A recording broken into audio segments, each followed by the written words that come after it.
Hello student, good morning. Welcome to my channel study flight पे। मैं lovely राज आज आप सभी लोगों को बहुत बहुत स्वागत करती हूँ। तो चलिए एक अच्छा 10 के प्यारे बच्चे देख लीजिए। आज हम आपको क्या बताएंगे, मोस्ट इंपॉर्टेंट क्वेश्चन पोएट्री के बताएंगे। ठीक है, जितने भी पोएट्री के most important question and answer है, सारे क्वेश्चन को हम बता रहे हैं। ठीक है, चलिए देख लीजिए, हम पहला क्वेश्चन बताने जा रहे हैं। ठीक है, पहला क्वेश्चन आपकी स्क्रीन पे दिख रहा है। क्या कह रहा है, what is the dust of snow, यानी कि डस्ट ऑफ स्नो क्या है। What does the poet say has changed his mood? How has the poet's mood changed? ठीक है, What does the poet say has changed his mood? यानी कि कवि के अनुसार किसने उनका मूड बदल दिया था। ठीक है, किसने उसका मूड बदल दिया। How has the poet's mood changed? कवि का मूड कैसे बदल गया। ठीक है, चलिए देख लीजिए डस्ट ऑफ स्नो क्या है। आप जानते हैं डस्ट ऑफ स्नो के बारे में। ठीक है, पूरा का पूरा हम आंसर दिखा देते हैं। ये देख लीजिए, पूरा आंसर देख लीजिए। 60 क्वेश्चन एंड आंसर है पोएट्री के। ठीक है, लॉन्ग तो होते नहीं है, 60 क्वेश्चन की बात कर रहे हैं पोएट्री में। और सप्लीमेंट्री का मैंने पूरा बता दिया है और प्रोज का भी बता दिया है। और ये किसका है भैया, पोएट्री का है। तो आप लोग अच्छे से देख लीजिए और इसी चैनल पे बने रहिए, ताकि जो भी पेपर वगैरह लीक होता है हम आपको सारी जानकारी देंगे। ठीक है, चलिए देख लीजिए क्या कर रहा है। Dust of snow means the fine particles of the snow. This dust of snow changed the poet's mood. The poet's mood changed from that of the dismay of joy to joy. He was holding the day in regret when this dust of snow fell on him. ये देख लीजिए, पूरा दिखा देते हैं क्या लिखा है। And this simple little thing brought him some joy. ठीक है, पहला चैप्टर का पहला क्वेश्चन है प्रोज का और मोस्ट इंपॉर्टेंट क्वेश्चन है। अच्छे से पढ़िएगा। ठीक है, अच्छे से कोशिश करिएगा पढ़ने के लिए, ताकि आपका एग्जाम आपके सर पर है, बहुत ज़्यादा दूर नहीं है। ठीक है, चलिए देख लीजिए, हम नेक्स्ट क्वेश्चन के बारे में बात करते हैं। देख लीजिए, हमारा अगला भी क्वेश्चन स्क्रीन पे दिख रहा है। अगला क्वेश्चन क्या कर रहा है भैया, इसके बारे में बताते हैं। ठीक है, चलिए क्या कह रहा है question, what message does the poet want to convey through the poem Fire and Ice. Fire and Ice कविता जानते हो ना, रॉबर्ट फ्रॉस्ट द्वारा लिखी गई फायर एंड आइस जो कविता है, कविता के द्वारा जो है क्या संदेश देना चाहते हैं, क्या मैसेज देना चाहते हैं। ठीक है, what message does the poet, यानी कि कवि कविता के द्वारा क्या संदेश देना चाहते हैं through the poem Fire and Ice, Fire and Ice कविता में। ठीक है, चलिए देख लीजिए क्या संदेश देना चाहते हैं, इसको भी पूरा पढ़ लीजिएगा आप। ये देख लीजिए, पूरा लिखा हुआ है। ठीक है, ये इसी प्रकार से आप पढ़ लीजिएगा, देख लीजिएगा। जैसे क्या लिखा है, man has forgotten his real identity he forgot the ultimate reality of death. ठीक है, man is full of avarice, lust, indifference and hatred. These will bring destructions one day. ठीक है, ये है कवि, यानी कि कवि फायर एंड आइस कविता में क्या संदेश देना चाहते हैं, ये आपको पूरा का पूरा आंसर दिख रहा है। इसी प्रकार से आप लोग पढ़ लीजिएगा। ठीक है, चलिए हम तीसरा क्वेश्चन के बारे में बात करते हैं। तीसरा क्वेश्चन हमारा क्या है, ये भी मोस्ट इंपॉर्टेंट क्वेश्चन है भैया। देख लीजिए क्या कह रहा है कि how is the tiger in the cell, यानी कि कोठरी में बाघ कैसा है, टाइगर। ठीक है, किस प्रकार है बाघ, कोठरी में किस प्रकार है, कैसा है बेचारा। देख लीजिए, his strength is behind his cage bars, उसकी जो पूरी शक्ति है वो किसके पीछे है, बिहाइंड हिज केज बार्स, यानी कि वो जो केज मीन्स पिंजरे में बंधा हुआ है, इसी वजह से वो क्या है, मजबूर है कि नहीं। He is not free now, अब वह स्वतंत्र नहीं है। ही वॉक इन क्वाइट, ही वॉक्स, वह चलता है, इन क्वाइट बिल्कुल शांति से। ठीक है, तो बाघ कोठरी में कैसा है आप लोग जानते हो ना, बिल्कुल शांत चलता है। और उसकी जो सारी शक्ति है वो क्या है, पिंजरे में ही, यानी कि केज में है, केज में बंद है। बार्स जो यहाँ जहाँ पर मतलब वो कंक्रीट की जो सेल थी, कोठरी थी, वहाँ पर कैद हुआ था, तो उसकी सारी शक्ति उसी में क्या थी, बेचारे की बर्बाद थी, है कि नहीं। वो कुछ कर नहीं सकता था, बस सिवाय इधर उधर चलने के, स्वतंत्र था ही नहीं। ठीक है, आप लोग जानते हो, तो इसी प्रकार से पढ़ लीजिएगा। ओके, ये देख लीजिए चौथा क्वेश्चन क्या कह रहा हमारा। चौथा क्वेश्चन के बारे में हम बताते हैं। चौथा क्वेश्चन कहता है कि how is chameleon described in the poem, यानी कि कविता में कैमेलियन गिरगिट जानते हो ना, गिरगिट रंग बदलने वाला। ठीक है, हाँ, how is chameleon described in the poem, कविता में गिरगिट का वर्णन कैसे किया गया है। तो इट हैज़ नो ईयर्स, इसके कोई कान नहीं होते हैं। It has no single wings, यानी कि इसके पास कोई पंख भी नहीं है। It is always found on a tree, ये सदैव कहाँ पाया जाता है? पेड़ पर। इट इज लाइक लिजर्ड, किस तरीके के होता है? छिपकली के जैसा होता है बिल्कुल, यानी कि ये क्या है, जहां जाता है जिस पेड़ में बैठना है उसी प्रकार का ये हो जाता है गिरगिट यानी कि कैमेलियन। ठीक है, ये रंग बदलता है। तो कविता में जो गिरगिट का वर्णन है वो किससे किया गया भैया? जानते हो, लिजर्ड से किया गया। ठीक है, चलिए अगला क्वेश्चन हमारा क्या कह रहा है, अगला भी स्क्रीन पे आपके दिख रहा है क्वेश्चन, जैसा देख रहे हैं आप। ठीक है, क्वेश्चन कहता है कि what was the behaviour of the boy after losing the ball, यानी कि गेंद खो जाने के बाद, लॉस खो देने के बाद, what was the behaviour of the boy, उस बालक का बिहेवियर, व्यवहार कैसा था, किस प्रकार था या क्या था? ठीक है, व्हाट वाज द बिहेवियर, उसका, उस लड़के का व्यवहार क्या था आफ्टर लॉसिंग द बॉल, गेंद खो देने के बाद। ठीक है, वो लड़का कैसा महसूस कर रहा था, क्या प्रतीत कर रहा था? तो देख लीजिए, इसका आंसर भी पूरा पढ़ लीजिए।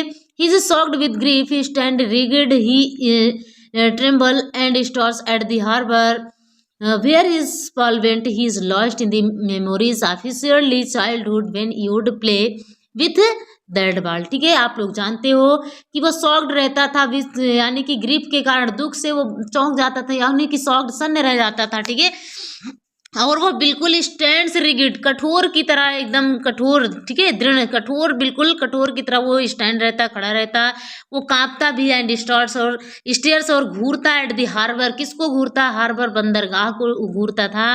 वेयर इज बॉल वेंट, जहां पर उसकी बॉल खो गई थी, चली गई थी। इज लास्ट, उसने खो दिया था। इन दी मेमोरीज, क्या खो दी थी?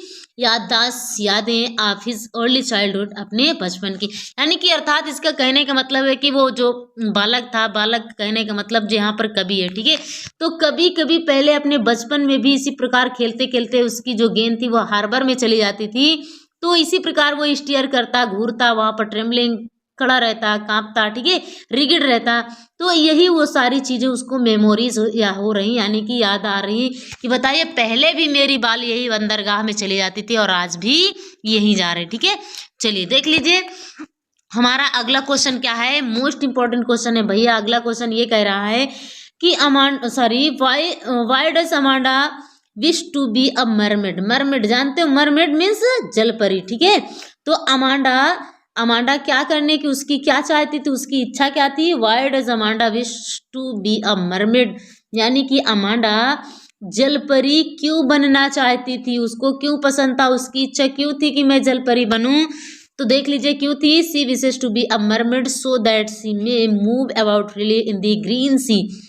वो यानी कि वो चाहती थी कि क्या बने, मरमेड मीन्स क्या बने, एक जलपरी बने, सो दैट, ताकि सी में move about freely in the green sea, ताकि वह हरे भरे समुद्र में स्वतंत्रता पूर्वक मूव कर सके।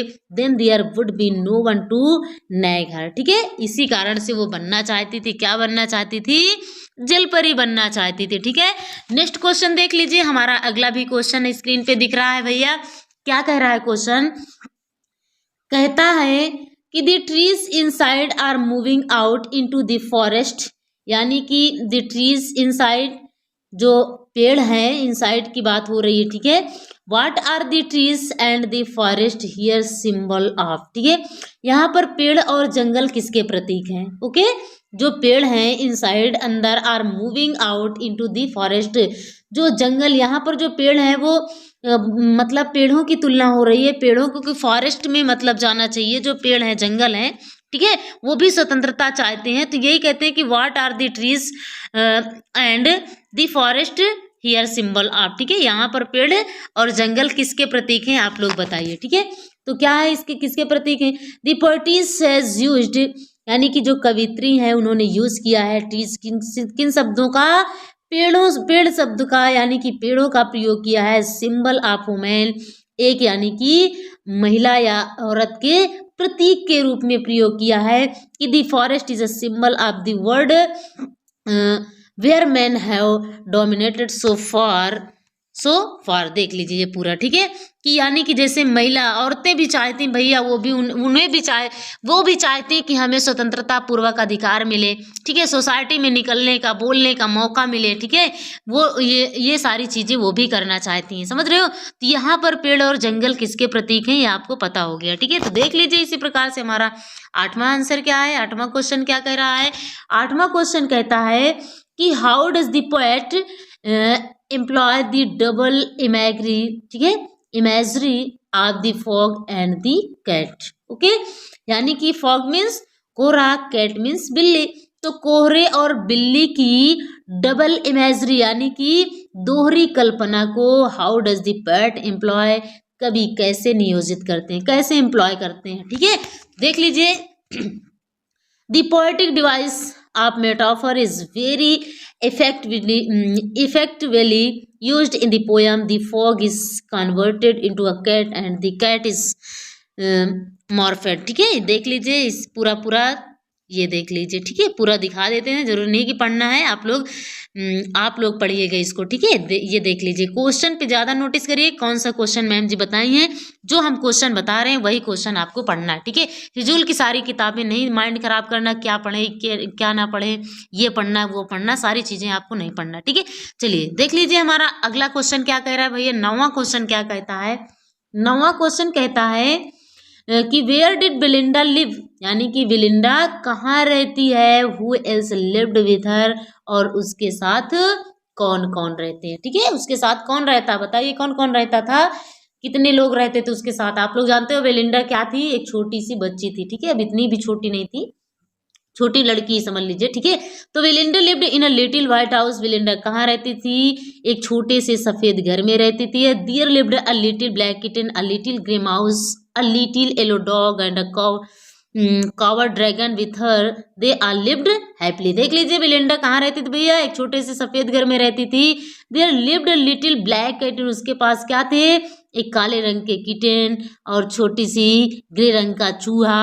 अ लिटिल येलो डॉग, एक छोटा यानी कि पीले रंग का कुत्ता। एंड अ कावर ड्रैगन, और क्या था उसके साथ, इधर उसके साथ कौन कौन थे, कावर ड्रैगन यानी कि डरने वाला अर्थात कायर ड्रैगन था। दे आर लिव्ड हैप्पीली, और वे सभी लोग मिल करके प्रसन्नता पूर्वक रहते थे। ठीक है, तो आप लोग जानते हो कि बेलिंडा के साथ कौन कौन रहता था। ठीक है, चलिए हमारा लास्ट क्वेश्चन देख लीजिए, अगला क्वेश्चन क्या कह रहा है।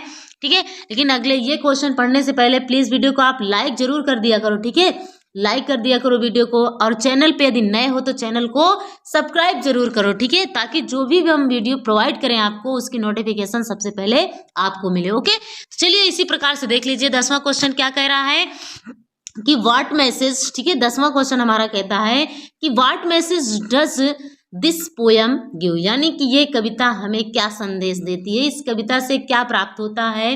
तो आंसर क्या दिया है, God love a man, God loves a man for his inner worth not for his outer appearance. ठीक है, भगवान ही एक ऐसी चीज है, एक ऐसे वो है, प्राकृतिक है कि वही सिर्फ ऐसे हैं जो व्यक्ति, हर व्यक्ति से प्रेम करते हैं वो उनकी इनर ब्यूटी को देख करके। ठीक है, वो चाहे अच्छा हो चाहे बुरा हो।